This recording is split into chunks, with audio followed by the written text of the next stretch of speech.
Hey guys, welcome to part 2 of I Am the Good Shepherd. Now, if you watched part 1 already, great. I'm not going to do a whole lot of backstory explaining, but you don't need to do anything else. You're ready. If you haven't seen part 1, go on our YouTube channel. There will be a link in the description of this video. Watch part 1 of this video because they go together. Obviously, they're called part 1 and part 2. You can't have one without the other and get the whole story. So that's why we're doing a part 2. Hey, excuse the background here. You know, in part 1, I was actually in the same room, except the camera's pointed that way.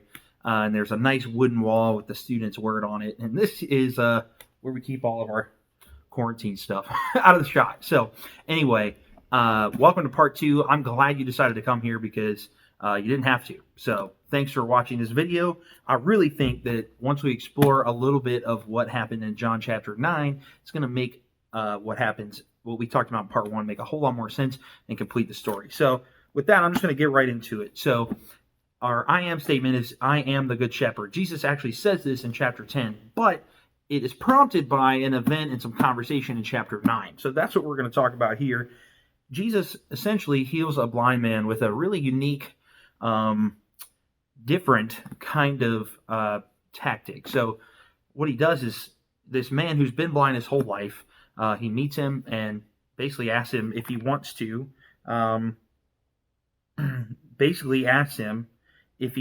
see, essentially. So here's how it goes. John chapter 9, verse 1. As he went along, he saw a man blind, born from birth. His disciples asked him, Rabbi, who sinned, this man or his parents, that he was born blind? Neither this man nor his parents sinned, but this happened so that the works of God might be displayed in him.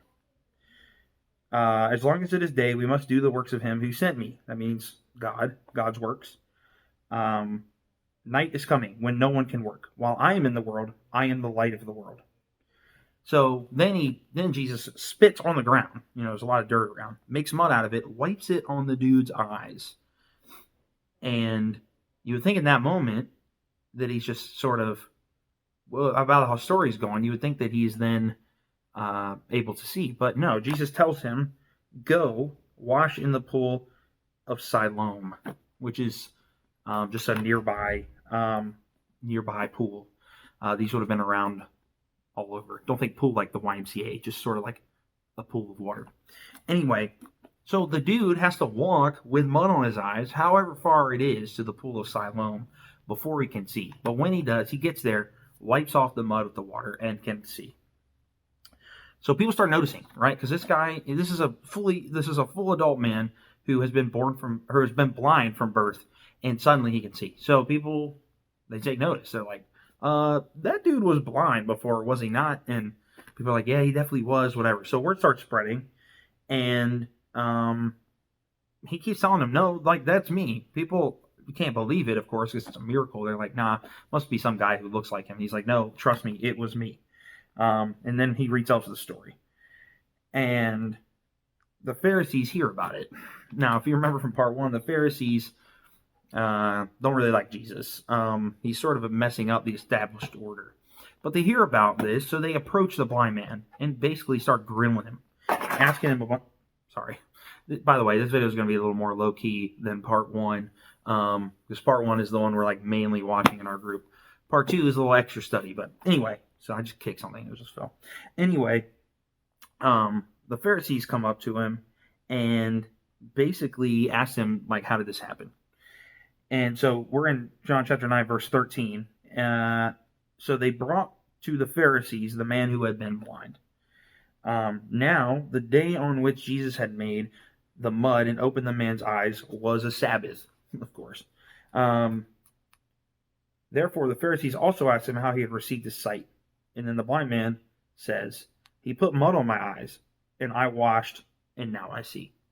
Puts it really plainly, that's exactly what happened. Some of the Pharisees said, this man is not from God, for he does not keep the Sabbath. But others asked, how can a sinner perform such signs? So they were divided. The Pharisees were divided. Then they turned again to the blind man. What do you have to say about him? It was your eyes? It was your eyes he opened. The man replied, he's a prophet, the blind man. They still did not believe that he had been blind and had received his sight until they sent off for the man's parents. So they bring in the parents because they don't buy his story. Then bring in the parents. They ask, I'm not going to read the rest of this part of the story, but they ask him, hey, is this your son? Yeah. Was he born blind? Yeah. They're like, you're lying. They're like, excuse me, why would we lie about him being blind? Like, he was definitely blind. And by the way, where are his parents? Like, he's an adult man. Go handle this with him. Like, why are you dragging us into this? So they bring the blind man back, and they basically get to the heart of what they were trying to do all along. They were trying to expose Jesus. They don't much care that the guy was blind and now can see. Instead, they want to expose that Jesus isn't who he says he is, and that they can call him a fraud and move on and get back to what they would call normal. But the dude said something really profound, which I wish we could spend a lot more time on in this part. But so the video isn't 4 hours long, we won't. But when they said, the Pharisees tell him, give glory to God by telling the truth. We know this man is a sinner. Talking about Jesus. But the blind man replied, whether he is a sinner or not, I don't know. One thing I do know. I was blind, and now I see. Really profound. There's a whole lesson in that conversation. But that sets up the conversation with Jesus that happens in chapter 10. That story.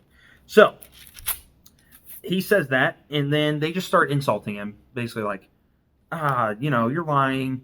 This man's a sinner. You're lying about your blindness, blah, blah, blah, blah, blah. And the blind man actually kind of talks back, and they send him out. Jesus hears about this. He comes back, talks to the blind man, and then he has a run-in with the Pharisees. And this is the part we're going to focus on right now. So, Jesus heard that they had thrown him out, the blind man. When he found him, he said, do you believe in the Son of Man? Who is he, sir? The man asked. Tell me so that I may believe in him. Jesus said, you have now seen him. In fact, he is the one speaking to you, i.e., me. It's me. Then the man said, Lord, I believe. And he worshipped him. Jesus said, for judgment I have come into this world so that the blind will see, and those who see will become blind. Obviously, he's not talking about our sight. Jesus did not come to make physically blind people see. I mean, in part he did, and that's what he did. But he definitely didn't come into the world to make people who could literally see with their eyes become blind. That's not what he's talking about. He's talking about the soul, our faith, our spiritual sight, if you will. So the Pharisees, they heard him say that, and he said, what? They say, what? Are we blind too? And Jesus says, if you were blind, you would not be guilty of sin. But now you claim you can see. Your guilt remains. That's the end of chapter 9. So basically what Jesus says to prompt the whole conversation of chapter 10 is, look, I came in the world to help those blind, spiritually blind, see the truth. And those who think that they're spirit, like they can already see the truth but can't, like those people are the blind ones, i.e. the Pharisees in this story. And they of course hit him with the, oh, what? Are we blind? Like probably laughing at each other like, we can see obviously. And he lays a smackdown on him. If you were blind, you would not be guilty of sin, but because you believe you can see, your guilt remains. So he basically calls him out, and then chapter 10 starts. So, what does that have to do with I am the Good Shepherd? Well, in chapter 10, he begins to help everyone listening see. Very truly, I tell you, Pharisees, anyone who does not enter the sheep pen by the gate, but climbs in by some other way, is a thief and a robber. That would be a confusing sentence in of itself, but Jesus keeps going. The one who enters by the gate is the shepherd of the sheep. The gatekeeper opens the gate for him, and the sheep listen to his voice. He calls his own sheep by name and leads them out. So they're probably like, what in the world is he talking about? When he had bought out all his own, he goes on ahead of them, and his sheep follow him because they will know his voice. Okay, we're starting to get there. But they will never follow a stranger. In fact, they will run away from him because they do not recognize the stranger's voice. Jesus used this figure of speech, but the Pharisees did not understand what he was telling them. Well, to be fair to the Pharisees, it's kind of hard to understand anyway, just at face value, right? Jesus talking about shepherd and sheep and bringing out sheep into the gates or whatever, and they're probably like, what just happened? We were talking about this blind man could see, and now we're talking about sheep and shepherds. Keeps going now. Therefore, Jesus said again, very truly I tell you, I am the gate for the sheep. All who have come before me are thieves and robbers, but the sheep have not listened to them. The ones who can see, i.e. the sheep, who have spiritual sight. There have been plenty of people before Jesus claiming to be the Messiah or claiming to be the person they should follow, they should dedicate their lives to. But all of them were thieves and robbers, according to Jesus. In the metaphor, they're thieves and robbers. They're fakes. Jesus is the real one. And so he lays that on them. I am the gate. Whoever enters through me will be saved. They will come in and go out and find pasture. The thief comes only to steal and kill and destroy. I have come that they may have life and have it to the full. Then here we go. We've reached chapter 10, verse 11. I am the good shepherd. The good shepherd lays down his life for the sheep. If you want more explanation on that, go hit up part 1. But that's the tie between the two. So it starts with this blind man that Jesus heals, right? He gets healed. The Pharisees have a run-in with him. Don't believe. The blind man, who, keep in mind, listen to what he says in chapter 9, right? When the Pharisees tell him, this is verse, I'm looking in the Bible right here. This is verse, blah, blah, blah. Here we go. 24, chapter 9, verse 24. A second time they summoned the man who had been blind, the Pharisees did. Give glory to God by telling the truth, they said. We know this man is a sinner. And then so they're so sure. They're so sure that they're right about this. As Jesus mentions in just a moment, they're sure that they can see. They know this man is a sinner. Spiritually, they're awake. They can see, or so they think. The blind man replies, whether he's a sinner or not, I don't know. One thing I do know, I was blind, and now I see. That right there, the contrast between the certainty of the Pharisees and the mystery and wonder of the blind man is a crazy paradox where you would think the Pharisees, who grew up studying religion, grew up in the teachings of the Torah and the Bible, grew up worshiping God or doing the ritual of worshiping God every day, 3-4 times a day for their whole lives, would know a thing or two about God. Yet, in their certainty, they are more blind than the guy who was just blind his whole life. Because he gets it. One thing I do know, I was blind, now I see. So the point is we got to wake up. We have to realize that if we're not following Jesus, if we're not putting our trust in Jesus, the Good Shepherd, we're blind. And listen, that's not calling anybody out, because I've been there, okay? I was a Pharisee, if you will, once upon a time. My whole life I grew up in church, but I was doing things and I thought I knew a bunch of things that I didn't, but I would claim to know them. And I was sinning left and right behind closed doors. And not to say the Pharisees were just constantly sinning like the way I was, but in the same way we were both blind.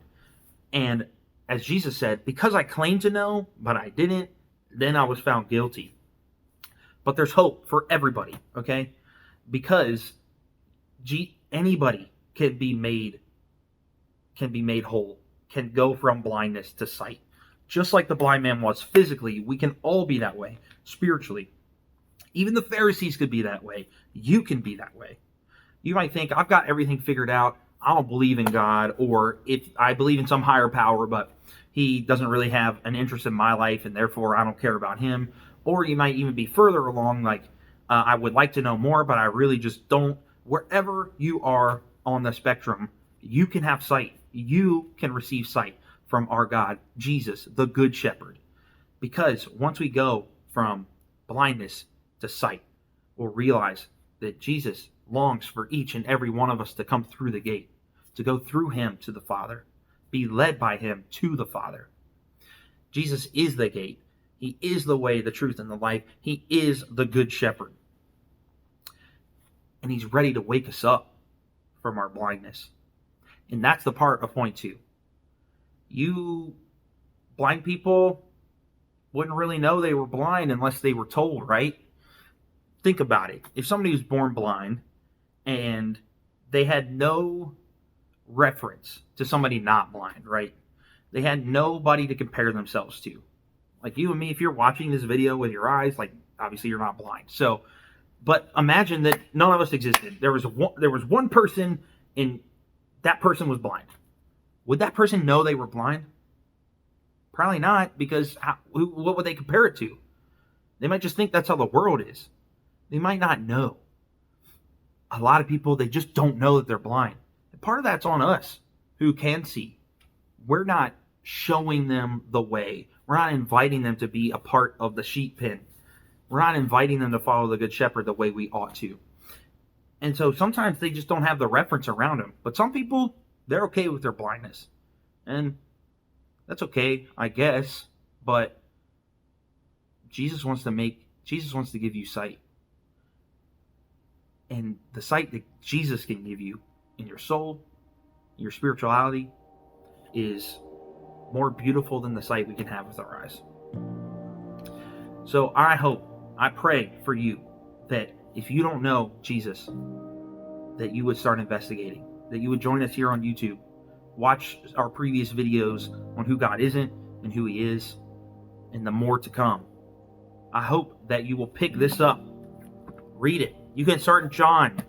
John is basically all about how Jesus is the Messiah, Jesus' story through that lens. Read the book of John and actually test the words that you find, because Jesus is ready to give you sight. Hey, thanks for watching part 2. You can join our Discord anytime. Go to the link in the description there. Do that. We're having discussion there pretty regularly, particularly on Sunday afternoons. So thank you for watching part 2. I'll see you in the next one.